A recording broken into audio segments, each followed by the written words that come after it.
Hello, आइए गौर करेंगे बाबूजी।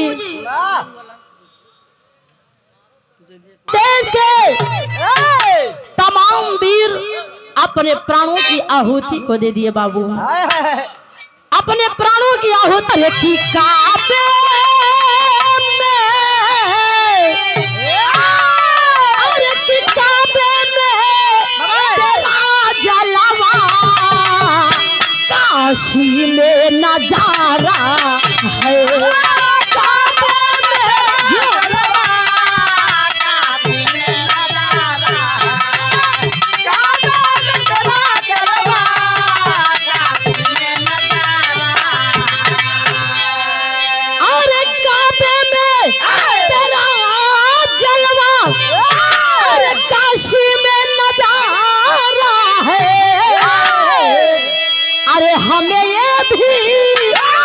हमें ये भी प्यारा है, हमें वो भी तो प्यारा है, हमें भी तो प्यारा है, हमें भी तो प्यारा है, हमें भी तो प्यारा है, हमें भी तो प्यारा है। लेकिन भैया भाव में कहना है, आप लोग भी राह पे गौर करेंगे कैसे।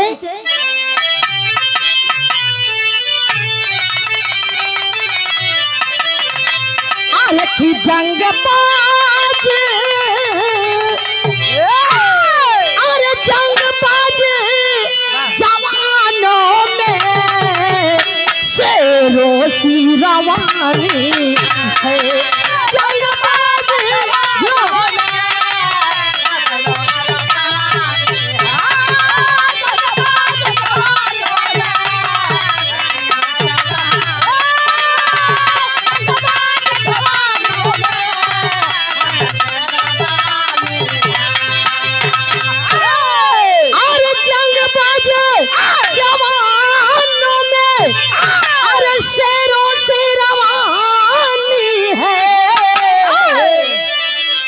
कुर्बान, अरे कुर्बान गुलिस्ता पे इनकी जिंदगानी है। कुर्बान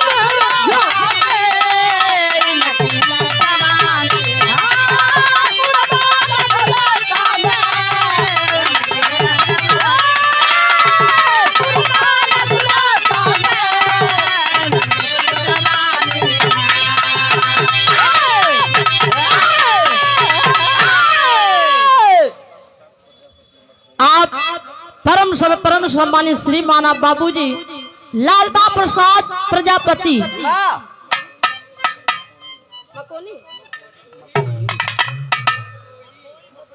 मथोई की धरती से यही 51 रुपए देकर के आप सम्मान किए।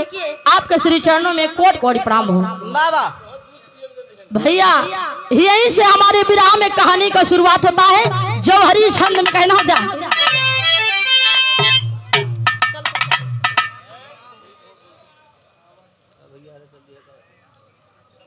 धरती पैदा हो तेरा पंखा, जो देश के खातिर रन में बजाए विजय का डंका। पंजाब प्रांत के अंदर जालंधर जिला निराला, भगवानपुर गौवा के विक्रम सिंह रहने वाला।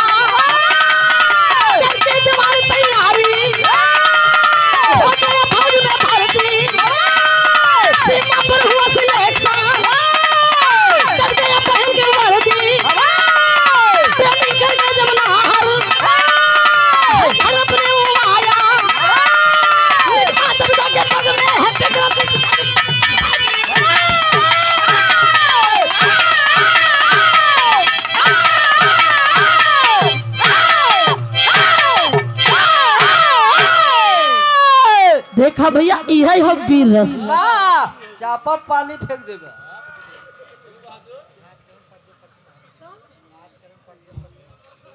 आप का करबई बाजे धोखा दे है बा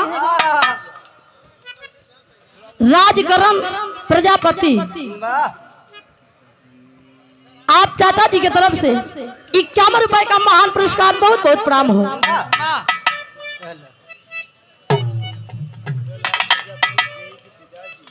आप जय साहब के पिताजी छोटे लाल प्रजापति महतपुर पंजाब प्रांत के अंदर बाबा एक छोटा सा जिला है जिस जिले का नाम है जालंधर। उसी जालंधर जिले में एक छोटा सा गांव है जिस गांव का नाम भगवानपुर। आप परम सम्मानित चाचा जी विजय प्रजापति बाहरपुर कला एक छोटा सा परिवार जिस परिवार में बूढ़े माता पिता के संग में एक लाल अपने जिंदगी का गुजारा किया करता था जिसका नाम विक्रम सिंह बताया गया। बाबू विक्रम सिंह अपने बूढ़े माता पिता के संग में इधर विक्रम सिंह के पिताजी जो हैं घर में अपार गरीबी है। गरीबी के कारण अपने बेटे को वो सुख सुविधा तो नहीं दे पा रहे हैं लेकिन अपने बेटे को मन लगा करके पढ़ा रहे हैं। बाबू पढ़ाई करा रहे हैं। धीरे धीरे समय बीतता है। विक्रम सिंह पढ़ाई पूरी करके वैकेंसी आई उसमें फॉर्म डाल दिया और ट्रेनिंग के लिए विक्रम सिंह को बुलावा होता है। तब होता है क्या गीत लगा था भैया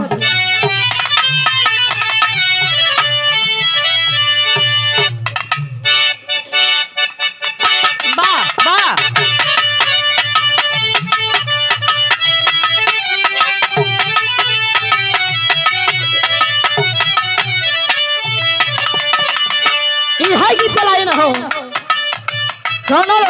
मरद रहे ए रही के जैसे महोदय जी ए रही के जैसे कौनो मरद रहे अब अपने मेहरारू का देख के ओकर प्रशंसा करत हो कहा कि ये हमार दुल्हन तू जब नहीं ड्रेस पहना तो तोहरे ऊपर बहुत जचा था कहेगा कहा तो मरद का और साथ कहिला तोहरे तन पे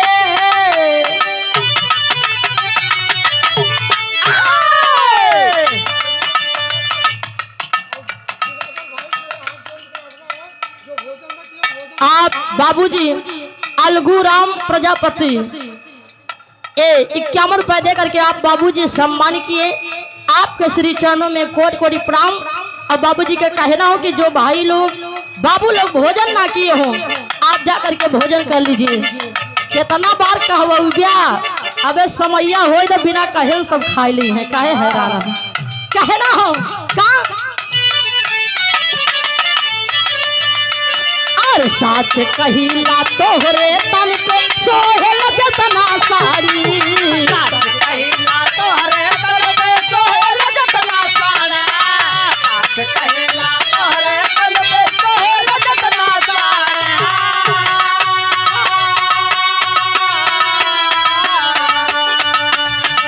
और साच कहिला तोहरे तन पे सोहेल जतना साड़ी उतना सोहे नाही सूट सलवार गोरिया उतना सोहे नाही सूट सलवार गोरिया उतना सोहे नाही सूट सलवार गोरिया।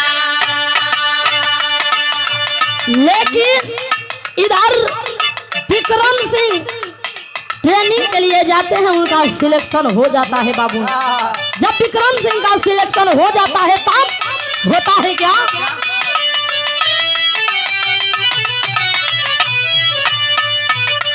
अरे भयल सिलेक्शन ड्यूटी पर चलती है वीर बघेला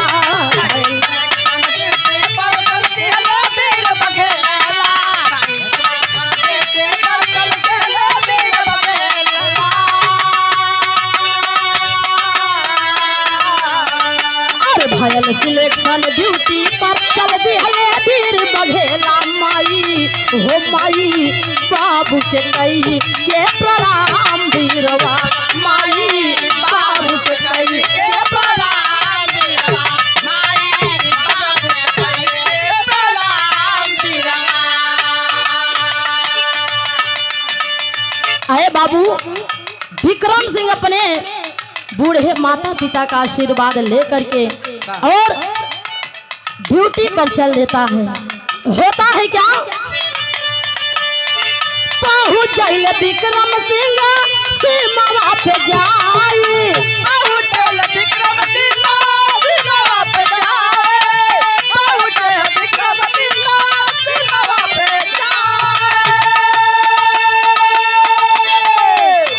बाभी के केसरिया तन पे निहले आंगड़ाई, बाभी के केसरिया तन पे निहले आंगड़ाई, बाभी के केसरिया तन पे निहले आंगड़ाई। और धीरे धीरे समय बीतल सीमा पे भयल झमेला, धीरे धीरे समय बीतल सीमा पे भयल झमेला, धीरे धीरे समय बीतल सीमा पे भयल झमेला।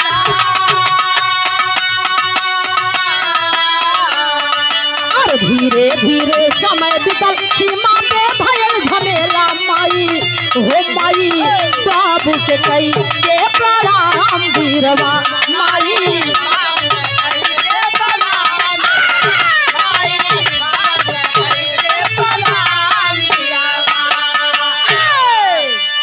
है बाबू। इधर अपने बूढ़े माता पिता का आशीर्वाद लेकर के विक्रम सिंह चल देते हैं ड्यूटी पर। कुछ दिन बहुत ही कड़े बहुत ही ईमानदारी के साथ अपने देश की रक्षा किए, सीमा के बॉर्डर पर लड़ाई लड़े। धीरे धीरे कुछ दिन का समय बीता। एक दिन विक्रम सिंह की बूढ़ी माँ फोन लगाती है अपने बेटे के पास। फोन लगा करके कहती है कि आए बेटा, आए मेरे लाल, देख ऐसे जिंदगी किसी का नहीं करता। आए विक्रम सिंह, मैं तेरे लिए एक लड़की देखी हूँ, तेरे लिए एक लड़की देखी हूँ, मैं शादी कराना चाहती हूँ। आए बेटा, तू कुछ दिन के लिए छुट्टी लेकर के अपने गांव आ जा। आए बाबू, इधर कुछ दिन की छुट्टी लेकर के विक्रम सिंह अपने गांव आते हैं भगवानपुर। अपने घर पर आए और माँ सोना नाम के लड़की के संग में विक्रम सिंह की शादी करवा देती है। शादी हो गई बाबू। जैसे सोना नाम का दुल्हन विक्रम सिंह अपने घर पे लेकर के गए, उसी दिन हेड कांस्टेबल का फोन आता है और कहते हैं कि यार विक्रम सिंह, जितना जल्दी हो सके तत्काल आप ड्यूटी पर आइए। वह समय बाबू आप बड़े भैया जी राजित राम प्रजापति सराय पीठा के धरती से 101 रुपए देकर के आप भैया जी सम्मान किए, बहुत बहुत प्रणाम हो। आए बाबू, इधर तत्काल में विक्रम सिंह को जाना होता है। सोना दुल्हन समझाती है कि आए मेरे पिया, हमें बहुत खुशी होती है कि आप अपने देश से प्रेम करते हैं। आप जाइए, आप बेफिक्र होकर के जाइए, मैं यहाँ घर अच्छे से संभाल लूंगी। आप जाइए, जितना अच्छे से हो सके उतना अच्छे से आप अपने देश की रक्षा करिए।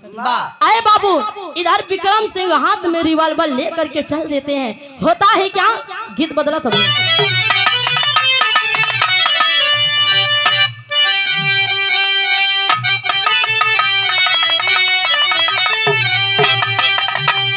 यह गीत लाइन हो, तारीफ तेरी निकली है दिल से, लेकिन कहना हो अरे पाके आदेश चला मोर्चे पे विक्रम, अरे मन में सपना अपने सजाया कि वंदे मातरम बोली के बोली, हथियार अपने हाथ उठाया वंदे मातरम बोल के बोली, हथियार अपने हाथ उठाया वंदे मातरम बोल के बोली, हथियार अपने हाथ उठाया।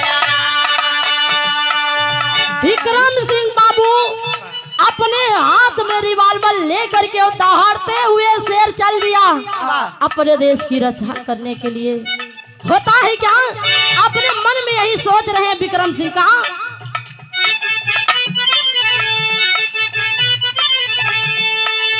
जो आगे आएगा, यह सोचे जो आगे आएगा वो मारा जाएगा, जो आगे आएगा वो मारा जाएगा, जो आगे आएगा वो मारा जाएगा, जो आगे आएगा वो मारा जाएगा। दुश्मन का कर दूंगा जड़ से सफाया, दुश्मन का कर दूंगा जड़ से सफाया। वंदे मातरम बोली के बोली, हथियार अपने हाथ उठाया। वंदे मातरम बोली, हथियार अपने हाथ उठाया। वंदे मातरम बोल के बोली, हथियार अपने हाथ उठाया। गौर करेंगे बाबूजी, वाह, विक्रम सिंह कह रहे हैं कि जो आगे आएगा वो मारा जाएगा। हाय हाय, एक भी पापी, एक भी अत्याचारी मुझसे बच नहीं पाएंगे। मैं सबको चुन चुन करके मारूंगा और मैं अपने देश में उनको प्रवेश नहीं करने दूंगा। वाह, होता है क्या क्या? आए बाबू, लेकिन उसी रात विक्रम सिंह के साथ में घटना क्या घटती है। हाय हाय, गए हैं सीमा के बॉर्डर पर लड़ाई लड़ रहे हैं बाबू। उसी रात विक्रम सिंह के साथ होता है क्या, क्या? आप लोग देखे होंगे बाबू कि अपने भारत देश के फौजी भाई लोग तंबू के नीचे विश्राम करते हैं। वही विक्रम सिंह विश्राम कर रहे थे वाह, और कुछ आतंकवादी बाबू अपने भारत देश में प्रवेश कर गए, वाह, प्रवेश कर गए हाय, और तंबू के पीछे छिप करके बम फेंकने लगते हैं, बम विस्फोट करने लगते हैं। हाय, विक्रम सिंह देखते हैं, वाह, उस समय अपने हाथ में रिवॉल्वर लेकर के कुछ आतंकियों को दौड़ा लेते हैं, वाह, कुछ आतंकियों को दौड़ा लेते हैं विक्रम सिंह। अरे, लेकिन एक आतंकी पीछे तंबू के छिपा का छिपा ही रह गया वाह, और वो वहां से करता है क्या, क्या? गीत बदलत है।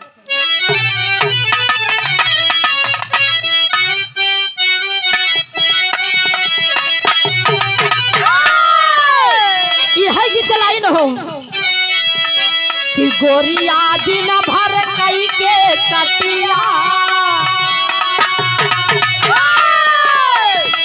कि गोरिया दिन भर कई के कटिया, रबिया के लाई के सिलवटिया, अगन पीछे मसाला।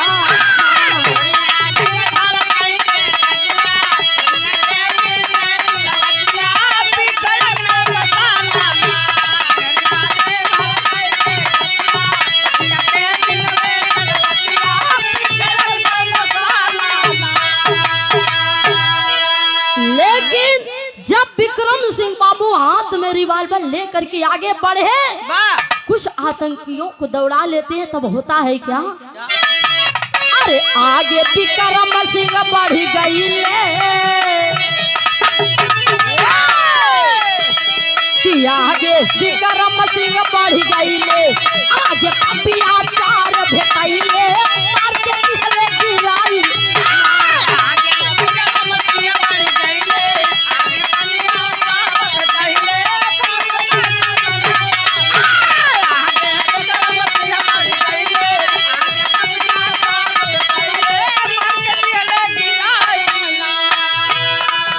कि भागई लागे जब दुश्मनवा,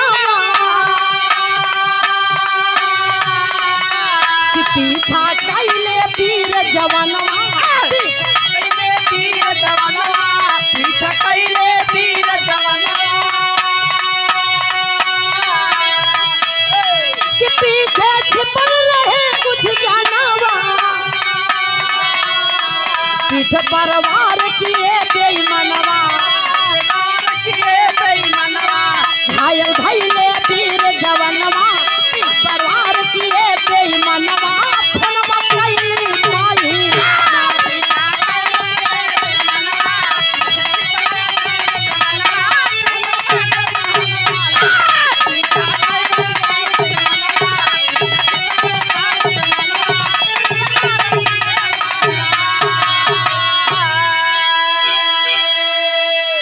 है बाबू। जैसे विक्रम सिंह आगे दौड़ाए हुए आतंकियों को चले जा रहे हैं, इधर पीछे जो एक आतंकवादी छिपा था तंबू के, वहीं से बाबू गोली चला देता है और विक्रम सिंह के पीठ पर गोली लगी। विक्रम सिंह बाबू धरती पर गिर करके और वंदे मातरम की बोली लगाते हुए और अपने हाथ में तिरंगा लेकर के वीर दहाड़ रहे हैं। दहाड़ते हुए कह रहे हैं क्या, कहना हो तेरी।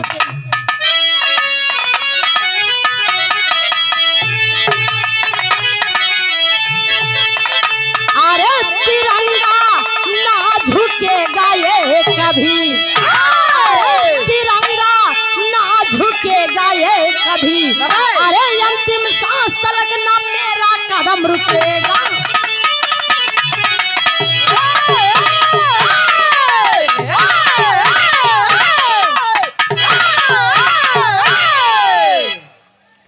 अंतिम सांस तलक ना मेरा कदम रुकेगा, तिरंगा ना झुकेगा ये कभी।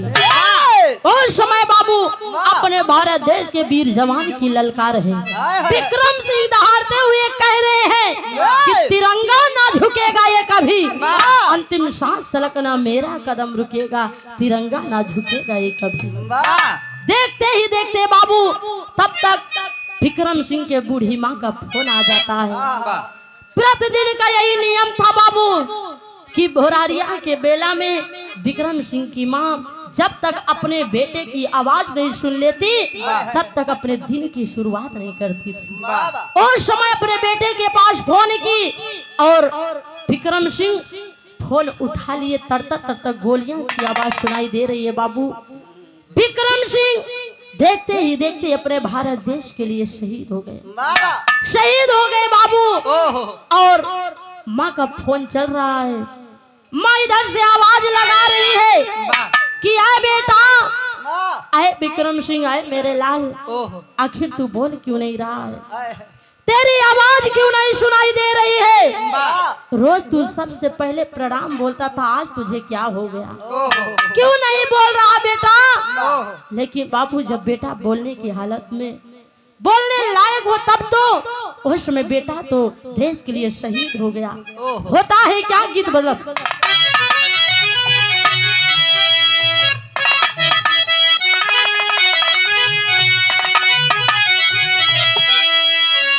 है गीत का लाइन हो। अरे की बाबू दरोगा जी, अरे की बाबू दरोगा जी, अरे कौन गुनैया बांधल पियावा मोर, बाबू दरोगा जी।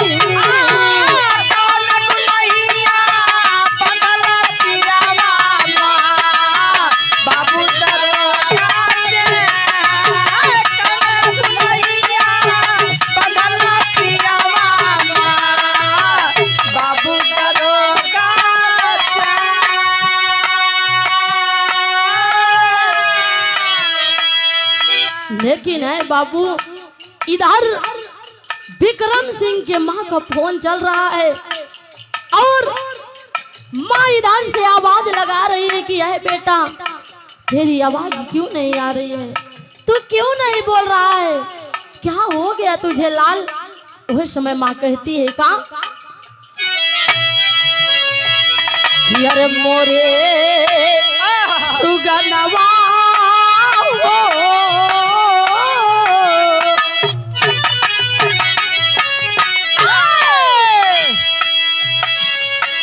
मोरे सुगनवा को आवत नहीं थे बातों आवाज, मोरे सुगनवा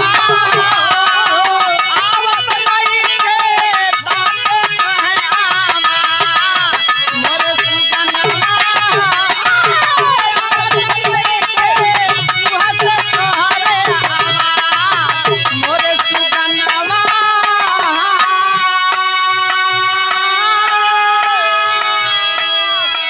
है बाबू एक आवाज विक्रम सिंह की सुनने के लिए माँ बेताब है। माँ आवाज लगा रही लेकिन बेटा बोले तो कैसे बोले। जब वो जीवित रहे जिंदा रहे तब तो बोले। अरे बाबू होता है क्या? माँ कह रहे बेटा एक बार अपनी आवाज सुना दे, मेरी बेचैनी बढ़ रही है। वह समय होता है क्या? धक धक करे, माँ कह रही है धक धक करे करे जमाई,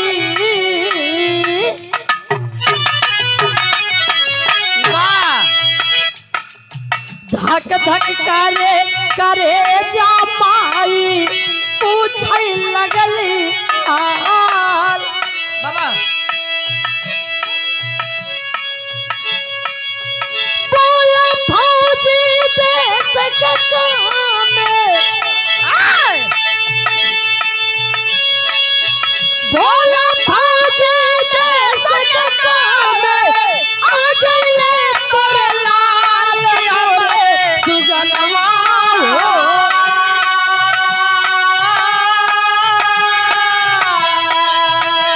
कि मोरे सुगनवा हो, आवत नहीं के तोहरो आवाज, मोरे सुगनवा हो।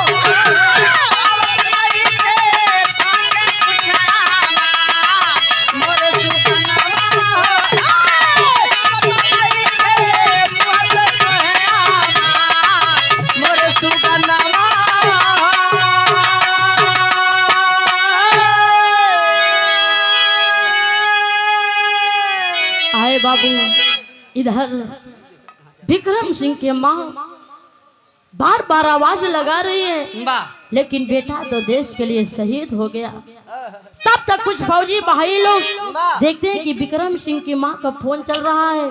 उस समय फोन को कान के पास लगाते हैं और कहते हैं कि अरे माँ, जिस बेटे की आवाज सुनने के लिए तू इतना बेताब है, इतना तड़प रही है माँ, अब शायद तुझे तेरे बेटे की आवाज कभी नहीं सुनने को मिलेगा। तेरा बेटा इस दुनिया में जिंदा नहीं है, तेरा बेटा अपने देश के लिए शहीद हो गया। माँ अरे बाबू, जब इतनी बात बूढ़ी माँ सुनी, माँ के हाथ से फोन छूट गया। माँ के हाथ से फोन छूट गया बाबू। माँ झट से धरती पर गिरी और बेहोश हो गई। माँ बेहोश हो गई। तब तक सोना दुल्हन, विक्रम सिंह की दुल्हन देख रही थी कि अचानक माँ को क्या हो गया। अभी तो माँ फोन से बात कर रही थी, ये अचानक माँ को क्या हो गया। दौड़ करके जाती है बाबू, पानी का छींटा मारती है, माँ होश में आती है। होश में दुल्हन पूछ पड़ी कि माँ आखिर बात क्या है, तू क्यों बेहोश हो गई माँ, क्या बात है। अरे बाबू उस समय सासू माँ बताती है कि बेटी बेटी, अब मैं तुझे क्या ही बताऊं,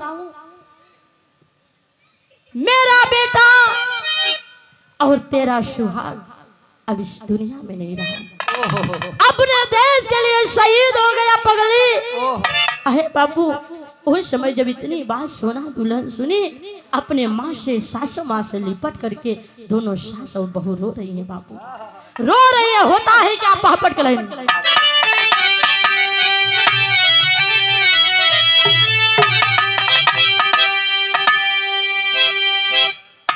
अरे पहुंचल घर पे खबर आज, दुखदाई अखिया पर सतबा। अरे पहुंचल घर पे खबर आज, दुखदाई अखिया पर सतबा। अरे छाती पीट के रोवई लगली माई अखिया पर सतबा।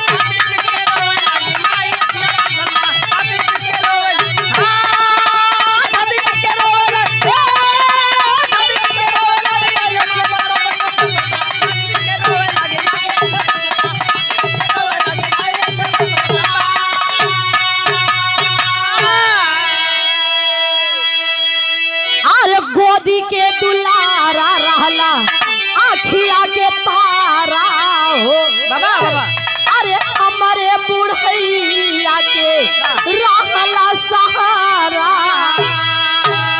अरे रोवे सोना दुल्हन आज पगलाई अखिया पर बरसत बा। अरे रोवई सोना दुलही आज पगलाई अखिया बरसत बा। अरे छाती पीट के रोवई लगली आई अखिया बरसत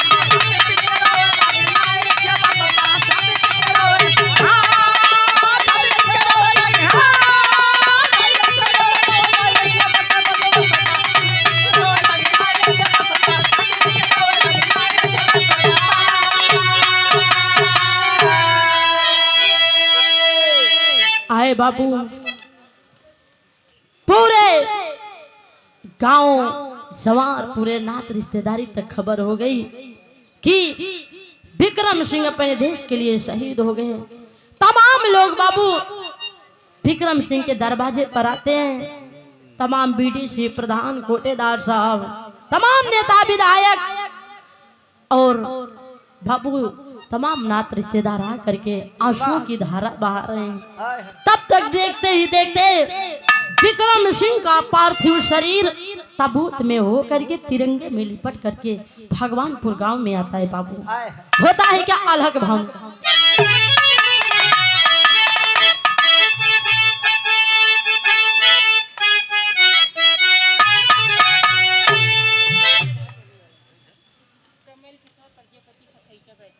आप भैया कमल किशोर प्रजा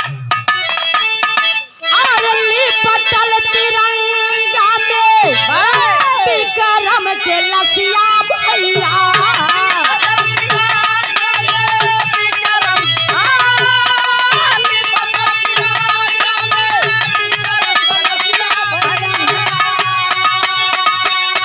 पहुंच भगवान पूरा गौवा के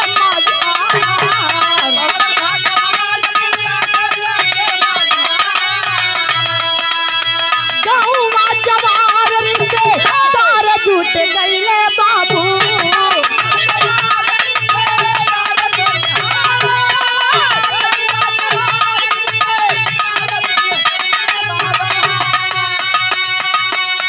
साबाही के आखिया से बहे आंसू धार।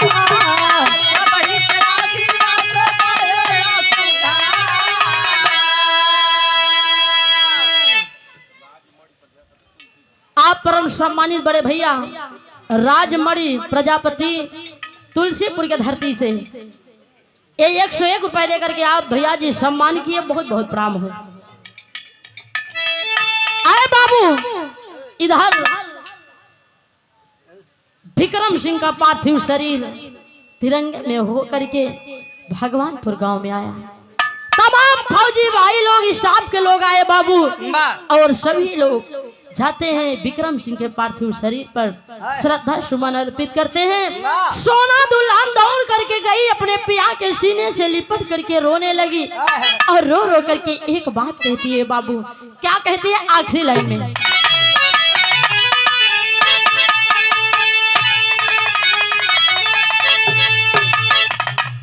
अरे खेललास बैरी समैया कैसन खेल सजाना। अरे खेललास बैरी समैया कैसे खेल सजाना। कैसे जिंदगी बिताई बिया खेल सजाना।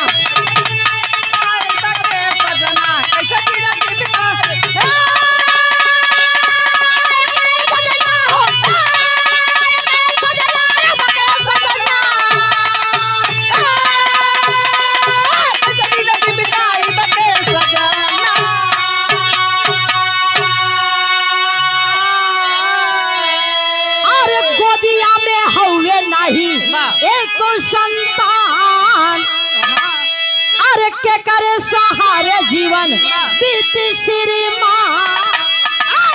अरे बोला दुखवा कैसे पाइब हम झेल सजाना। अरे बोला दुखवा कैसे पाइब हम झेल सजाना। कैसे जिंदगी बिताइब अकेल सजाना।